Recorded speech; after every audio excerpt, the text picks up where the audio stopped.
As we were thinking about what to do our update on this week, we simply couldn't look away from Gaza. And I want to use this update to explain why, and particularly to answer two questions I get asked, and I guess we ask ourselves. Why is Gaza so special when there are so many other urgent crises in the world?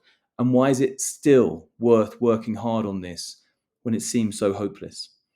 Some people on social media are writing about how hard they find it to keep going in their work and social lives while Gaza is being bombarded, and they're right.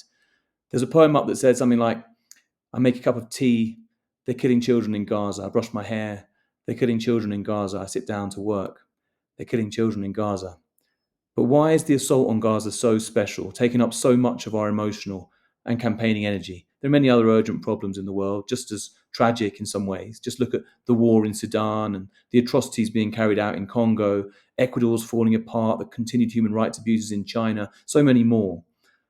Well, I guess the question here is who is the we? And for me, we are the citizens of countries which are actively supporting or passively endorsing a massacre. I think there's a big difference between campaigning on things that are important but that your government is not directly involved in, and things on which your government could make a significant difference on.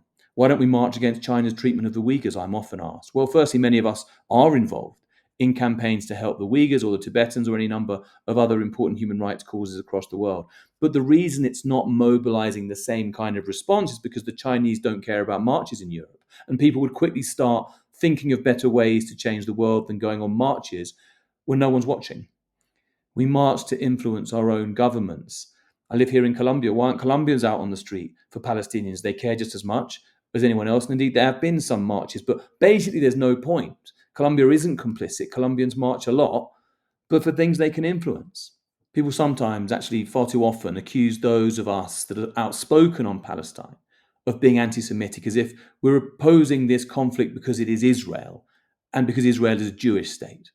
I wrote to a UK cabinet minister that I know, pointing out that he was only sharing accounts of Israeli tragedies, Israeli deaths, and not shared anything in his social media about Palestinians. This is what I said. I'm disappointed in you. I had hoped for a principled response from someone I had always considered a principled person. I know it's hard to be a politician. You have to follow your party lead, etc. But I don't think it would be hard to share a balanced perspective on this so that we can gradually emerge from endless violence. His response to me was as follows. Your anti-Semitism is truly hateful. You're a disgrace. Never contact me again. This is a tactic to silence valid criticism, to shut down debate, to avoid hard questions. I'd be on the front lines of a campaign to defend Jews from massacre in similar circumstances.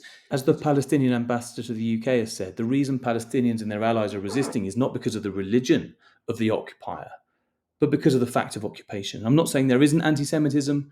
I've seen it and I always call it out, as I do all racism. What motivated us to march against the Iraq War? Racism. What motivated us to campaign against South African apartheid in the 1980s? Anti-Afrikaner racism.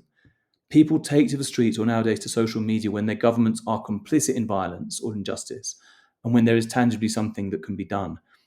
Okay, so that's why this issue is so important to so many of us today, and why it feels like the only moral thing to do is to campaign tirelessly against this evil that somehow we're complicit in. So what about that second question? It all feels so hopeless. Are we making a difference? Well, yes. First, because of the urgency of saving lives. No one said it would be easy. In fact, it was pretty obvious right after the Hamas massacre that Israel would respond with its own and that the major powers would not intervene quickly. But every life that's saved, Palestinian and Israeli, because of the pressure we put on our governments, which then put pressure on the Israeli government, matters. It was always a self-serving and cowardly lie to say, as some politicians and journalists have done, that there's no point in speaking out about this, no point in calling for a ceasefire, it won't change Israel's mind. This is about building as much pressure as possible for as long as it takes. And we are seeing Western politicians slowly moving in the right direction. They should have moved faster and harder, but they are moving now. And we need to keep up the pressure. According to some experts, this is the most dangerous moment of all as starvation and disease start to kill more people than bombs. Despite the lives already lost on both sides, today, tomorrow, and in the weeks ahead, every grain of sand matters as we build political pressure. Biden's tone is changing. There are reports in the media that progress is being made on ceasefire talks. More pressure can make that more likely, particularly to prevent the threatened and likely ground invasion into Rafah. There's still a possibility that the plans of some in the Israeli government to permanently relocate Palestinians out of Gaza will succeed. We need to keep campaigning to stop that from happening. South Africa has gone back to the International Court of Justice to ask for a firmer intervention. Judges respond to political pressure. There are ongoing discussions about funding to UNRWA and other aid efforts. Piling on pressure could make more aid more likely faster. The US Congress has just approved more unconditional military aid to Israel. More campaigning might have stopped that. Just this week, we saw the Dutch government prevented from sending parts for fighter jets used by Israel in its bombardment of Gaza as a result of a legal campaign. And apart from the urgency of the moment, the second reason to keep campaigning on Palestine is that engaging in protest to this massacre is part of resistance in a broader, more global sense to stubborn patterns of colonial power, a larger confluence of campaigning for a fairer world that is built gradually through mass action of this kind. People campaigning for an end to the bombing in Gaza are pushing for a genuine human solidarity. They are insisting that there are rules in war, not just in Gaza, but all wars. And they're fighting for the right to speak loud and clear against injustice, challenging the wrong-headed positions of those that are guiding this slaughter, insisting that we're motivated by love, not hatred, by solidarity, not division. Trust in the West may now be shredded for a generation. Perhaps that's a good thing. True colours are being shown.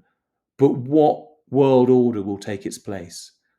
We're all involved in building an answer to that question. So don't stop talking about Gaza. See you next time. Thanks for listening to this Global Cooperation Update. It's available on video, on podcast, and also actually in a written version, which you can find on Medium. And there'll be links to all of those in the description. And do subscribe, of course, to all those things. If you want to learn more about Global Nation, then you'll also find a link somewhere. And watch out for the Spanish version, which is coming along soon.